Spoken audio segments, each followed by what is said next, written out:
सड़कों पर सन्नाटा छपा था, प्रेस की सेंसरशिप छीन ली गई अथवा असहमति को विरोध की तरह देखा जाने लगा। मगर आज प्रश्न केवल ये नहीं है कि हुआ क्या था, प्रश्न ये है कि हमने उससे क्या सीखा, क्या सबक लिया। पहला सबक, लोकतंत्र कोई स्थायी सुविधा नहीं बल्कि सतत जिम्मेदारी है। नागरिक हो अगर हम सजग ना रहे तो हमारे अधिकार सीमित हो सकते हैं। अर्थात लोकतंत्र संसद में गूंजने के लिए नहीं बल्कि हर नागरिक के जीवांत विवेक में जीवित रहता है। दूसरा सबक, अभिव्यक्ति की स्वतंत्रता लोकतंत्र का ऑक्सीजन है। जब आवाजों को रोका जाता है तो सन्नाटा केवल सड़कों पर नहीं बल्कि हमारी सोच पर भी उतर जाता है। इसीलिए असहमति को कभी भी विरोध की तरह नहीं देखा जाना चाहिए। तीसरा सबक, संविधान सर्वोच्च है। Indira is India and India is Indira. Let me correct this. Indira is India is Bharat and Bharat belongs to its 140 crore population. कोई भी व्यक्ति चाहे कितना भी शक्तिशाली क्यों ना हो जाए, संविधान से ऊपर नहीं हो सकता। आपातकाल के बाद संवैधानिक संशोधनों ने यह सुनिश्चित करने का प्रयास किया कि सत्ता का केंद्रीकरण लोकतांत्रिक संतुलन को कभी बिगाड़ ना सके। चौथा व सबसे अंतिम महत्वपूर्ण सबक, जनता ही अंतिम निर्णायक है। 1977 में चुनाव होने के बाद आम नागरिकों ने सिद्ध कर दिया था अपने मतों से कि लोकतंत्र को दबाया जा सकता है मगर हराया नहीं। इसी के साथ हम आज की युवा पीढ़ी है, हमारी जिम्मेदारी और भी ज्यादा महत्वपूर्ण है क्योंकि हम डिजिटल युग के नागरिक हैं जहां भ्रम बहुत तेज है, सूचना से भी ज्यादा अधिक भ्रम तेज है। इसीलिए हमें भावनाओं से नहीं तथ्यों से निर्णय लेना होगा। हमें लोकतंत्र को विरासत नहीं बल्कि जिम्मेदारी समझना होगा।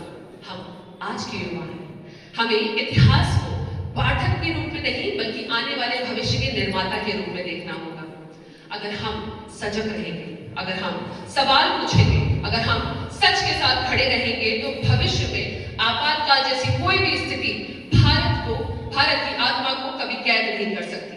अर्थात लोकतंत्र केवल कागज में बने शब्दों से नहीं, आम नागरिक की, जनता के साहस से बनता है। कोई सुराग नहीं था किसी कातिल का मगर, कोई सुराग नहीं था किसी कातिल का मगर, लहू लुहान देश का सारा नजारा था।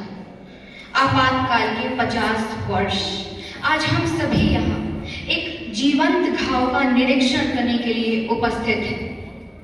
आज हम सभी यहाँ एक ऐसे कालखंड की आलोचना और समालोचना करने के लिए उपस्थित हैं जब जेलों में फेंक दिए गए निर्दोष नेक इंसान, जब जेलों में फेंक दिए गए निर्दोष नेक इंसान, एक रानी को घमंड था मैं ही हूं भगवान। 25 जून 1975 जब लोकतंत्र धीरे धीरे सांस ले रहा था तो उसका गला दबा दिया गया।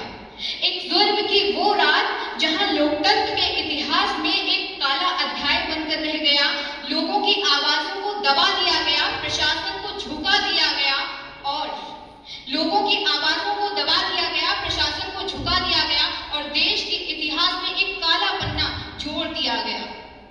जब देश अपनी आजादी के सेलिब्रेट कर रहा था तब देश ने एक ऐसे अध्याय से सफर किया जहां हम एक अजीब से मोड़ पर आकर रुक गए थे। मान्यवर, अब मैं आपको अपने विषय की सत्यता के और गहरे समंदर का यदि भ्रमण कराऊं तो मैं लोकतंत्र के इतिहास को 2 कालखंडों में आपके समक्ष प्रस्तुत करना चाहूंगी। पहला कालखंड, पहली तस्वीर 1975 से पहले की, जहां की अर्थव्यवस्था धीरे धीरे रेंग रही थी, जहां महंगाई के आगे भूख ने दम तोड़ दिया था, जहां विचारों को वास्तविक स्वरूप गढ़ने के लिए वर्षों लग जाते थे, जहां क्षमताओं को प्रोत्साहन की कमी के तले कुचल दिया जाता था और युद्ध में जीती हुई जमीनों को भी खैरात में बांट दिया जाता था। लेकिन दूसरी तस्वीर 1975 के बाद की, जब हमारा भारत एक चौथी अर्थव्यवस्था के रूप में हमारे सामने निखर कर और उभर कर आया, जहां पर युद्ध में जीती हुई जमीनें वापस नहीं की गई और युद्ध में हारे हुए सैनिकों को वापस नहीं लौटाया गया, जहां पर प्रत्येक राज्य, प्रत्येक व्यक्ति और प्रत्येक जिले की एक अपनी पहचान थी, जहां पर प्रत्येक व्यक्ति को अपने अधिकारों को सीमित नहीं करना पड़ा, जहां पर प्रत्येक व्यक्ति अपने अनुसार मौलिक अधिकारों का प्रयोग कर सकता था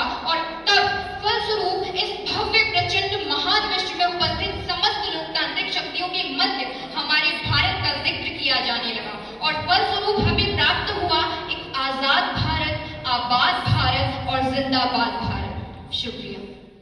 की सुगंध से महकती है ऐसे शहर कन्नौज से मैं यूवी कटियार आपके समक्ष आपातकाल के 50 वर्ष भारतीय लोकतंत्र के लिए शपथ विषय पर अपने विचार और सुझाव प्रस्तुत करूंगी। महोदय, आपातकाल शब्द भारत माता के निर्मल लोकतंत्र पर ठीक उसी प्रकार का आघात है जैसे कि सतयुग में माता सीता से पावन देवी पर दोषारोपण किया गया था। आपातकाल सिर्फ एक सामान्य शब्द नहीं है, बल्कि इसके मूल स्वरूप में देश के नागरिकों के मौलिक अधिकारों का हनन और उनका शोषण शामिल है। महोदय, 50 वर्ष पूर्व लगा कि आपातकाल राजनीतिज्ञों की उस सनक का परिणाम था जिसमें संविधान की आत्मा को चोट पहुंचाई थी, क्योंकि संविधान की आत्मा का सार ही हम भारत के लोग हैं, अर्थात सत्तासीन व्यक्ति जिन्होंने बस भारत के नागरिकों के मात्र प्रतिनिधित्व के पात्र हैं, ना कि जनता को गुलामों की भांति उनके शोषण करने के अधिकारी। 25 जून 1975 को लगा यह पहला आपातकाल कतई नहीं था, लेकिन जिस तरह और जिस वजह से यह लागू किया गया वह बहुत ही अभूतपूर्व और अकल्पनीय था, जिसमें सत्ता में बैठे लोगों ने बस अपनी सनक और अपने पद को बनाए रखने के लिए भारत के संविधान पर ही प्रहार कर डाला। महोदय, आज हम अपने अतीत पर पुनः प्रकाश इसलिए डाल रहे हैं ताकि जिस सोच और जिस परिस्थिति के कारण यह परिस्थिति उत्पन्न हुई, उस सोच को तर्कों की कसौटी पर कसकर उसे दोबारा कभी न पलटने दें। वर्तमान समय में हमारे भारत की अधिकांश आबादी युवा है, जिसे उसके प्रचलित नाम जनरेशन 2 से बुलाते हैं, जहां उसको लेकर मेरी थोड़ी अलग परिभाषा है, जहां जनरेशन 2 का तात्पर्य जीनियस जनरेशन से है। भारत की इस युवा आबादी को आपातकाल की स्थिति की जागरूकता के साथ साथ इसके कारण लोकतंत्र पर होने वाली हानियों को जानना होगा। भारत की इस युवा पीढ़ी को अतीत के आपातकाल के साथ साथ वर्तमान और भविष्य के आपातकाल को रोकने की आवश्यकता है।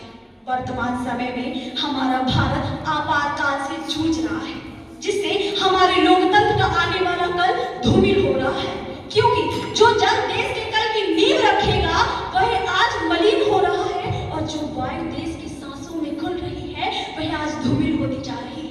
अतः महोदय, भारत के युवाओं को आपातकाल से बचने, लोकतंत्र को स्वस्थ व सुरक्षित रखने के लिए वर्तमान सरकार के साथ कदम से कदम मिलाकर देश के नागरिकों को अपने मौलिक कर्तव्यों की रक्षा करते हुए, देश के सभी नागरिकों के मौलिक अधिकारों की रक्षा करते हुए लोकतंत्र की नींव को गहरा करना होगा। अतः अंत में न पूछो जमाने से क्या हमारी कहानी है, हमारी पहचान तो बस हिंदुस्तानी है, जहां जान भी कुर्बान हो जाए हंसते हंसते, वही तो मेरे वतन की सच्ची निशानी है। धन्यवाद।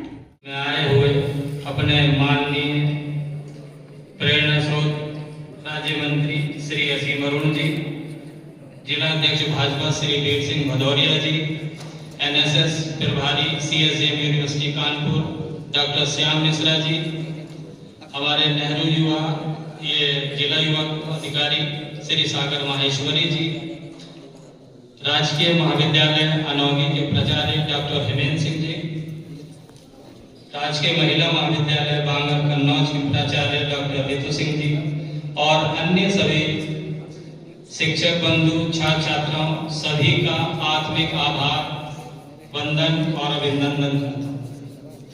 आज का ये जो प्रोग्राम है अल्पकालिक सूचना में मिली है।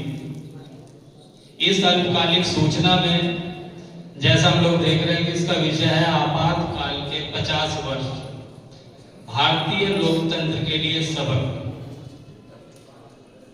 मेरे हिसाब से इस प्रोग्राम के लिए मंत्री जी से बेहतर व्यक्ति कोई नहीं हो सकता। मंत्री जी के साथ हमारे जिलाध्यक्ष महोदय जी ने दोनों ने हमारा आग्रह स्वीकार किया और इस कार्यक्रम में पधार कर इस कार्यक्रम को एक भव्यता प्रदान की है। हमारे 5 जो जज लोग हैं, इन सब का मैं आत्मिक आभार व्यक्त करता हूं और सभी छात्र छात्राओं से यही मेरा निवेदन है कि ये जो विषय है बड़ा ही संवेदनशील, इसकी आप केवल आलोचना ही ना करें, समालोचना करें। कि सबक को हम किस रूप में लें। तो इन्हीं शब्दों के साथ मैं पुनः मंचस्थ सभी अतिथियों को हार्दिक आभार व्यक्त करता हूं। जय हिंद, जय भारत। आज हमारी बेटी हमारी बेटियाँ प्रतिभा करेंगे। यहाँ से जो बच्चे चुने जाएंगे प्रदेश स्तर पे अपने राष्ट्रीय स्तर पे यूथ पार्लियामेंट के लिए प्रतिभा करेंगे। जो आज का विषय है बहुत ही महत्वपूर्ण है। जिस प्रकार इमरजेंसी के दौरान लोकतंत्र का गला घोटा गया है उसके ऊपर हमारे युवा साथी चर्चा कर रहे हैं। हालांकि युवा साथी उस समय पैदा नहीं हुए थे, लेकिन इतिहास की गलतियों से सीखना बहुत ज़रूरी है। और पार्लियामेंट, संसद, विधानसभा का मतलब ये है कि पक्ष विपक्ष हर तरह की बात होनी चाहिए और आगे के लिए दर्शन विजन हमारा बढ़ना चाहिए, रास्ते